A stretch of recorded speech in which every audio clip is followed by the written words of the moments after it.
comment adapter son message aujourd'hui. La culture ne fait pas partie de la création de Dieu. L'homme et la femme sont créés nus, et on peut imaginer la culture comme un habit extérieur à nous. L'enfant ne naît pas avec sa propre culture. Il doit apprendre à parler, à maîtriser les codes de son environnement, le fonctionnement de la société dans laquelle il grandit. Et le Saint-Esprit passera par la culture pour se faire comprendre. Bien sûr, Dieu a créé les outils intellectuels, émotionnels, pour que l'humain puisse se fabriquer une culture. Celle qu'on connaît le mieux, c'est la culture de l'écrit. Mais celle des images va progressivement marginaliser la culture du livre. Et puis, bien sûr, il y a toutes ces cultures classiques comme celle de l'Antiquité, l'égyptienne, celle du sud-est asiatique, de l'Empire du Milieu. Il y a aussi une foule de sous-cultures, comme la culture fashionista, les cultures liées à la gastronomie, et puis les cultures musicales, et j'en passe. Si l'homme laisse faire, Dieu peut inspirer une culture, mais celle-ci sera toujours marquée par l'homme. Y apparaîtra son génie, ses talents. Chaque culture, quelle qu'elle soit, portera des choses bonnes et des choses mauvaises, justement parce que c'est l'homme qui est à l'origine de la culture, et non pas directement Dieu. Ainsi, avec les outils que Dieu a mis dans notre tête, les hommes ont fabriqué des religions, des spiritualités. On retrouve dans toutes les religions presque les mêmes mécanismes. On prie, on a des gestes, des attitudes, des fonctionnements intellectuels et émotionnels qui se ressemblent. On est bien d'accord que le fait d'utiliser le même outil ne va pas produire les mêmes fruits ou les mêmes avantages pour l'homme. Avec un ordinateur, on peut créer un logiciel bénéfique pour l'humanité ou créer un virus qui va détruire une partie de l'humanité.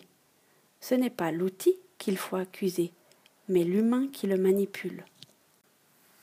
Il n'y a pas de culture judéo-chrétienne, mais il y a des chrétiens qui se sont laissés inspirer par Dieu pour créer, avec les outils qu'il a mis à leur disposition, une culture qui reflète parfois l'Évangile. Dans cette culture, il y a de bonnes choses comme des mauvaises. Nous ne sommes pas sauvés par la culture judéo-chrétienne, et elle ne sauvera pas le monde. C'est Dieu qui sauve, et ce sauvetage peut aussi passer dans d'autres cultures qui ne sont pas issues de l'Occident judéo-chrétien. Comment transmettre notre expérience de foi ? C'est la bardane, une plante originaire de l'Ancien Monde qui nous servira de modèle de transmission. La bardane a au bout de ses feuilles des capsules velues, comportant des crochets pour se fixer dans des tissus ou dans le pelage des animaux. La bardane a inspiré la création de la bande Velcro ou Scratch en 1948 par un ingénieur suisse du nom de Georges de Mestral. Le message chrétien, mais aussi bien d'autres messages non religieux, devrait se comporter comme la bardane ou la bande Velcro. Il devrait accrocher ou s'accrocher dans le vécu de la personne que l'on veut atteindre. Quand on parle de vécu, on parle avant tout de culture. Tout message passe toujours par la culture de la personne, et le Saint-Esprit, lui aussi, utilise le canal culturel.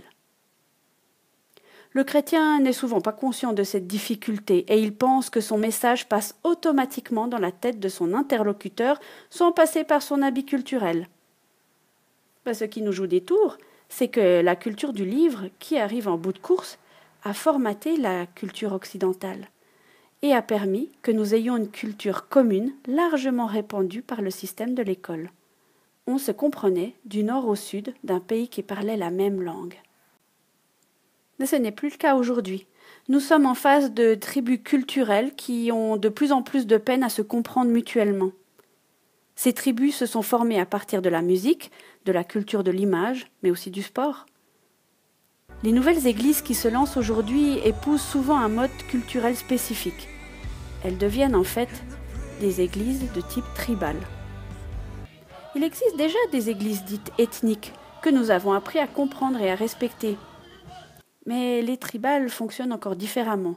Ce n'est ni bien, ni mal, c'est un fait. Quels critères adopter pour rejoindre nos contemporains ? Fréquenter culturellement parlant nos interlocuteurs ? Apprendre à aimer leur culture, apprendre leur langue, mettre sa propre culture au même niveau que celle de son interlocuteur. Ne pas juger une personne selon les critères culturels, mais selon des attitudes spirituelles comme l'amour, le pardon et le respect du petit, du pauvre, de celui qui est différent de nous.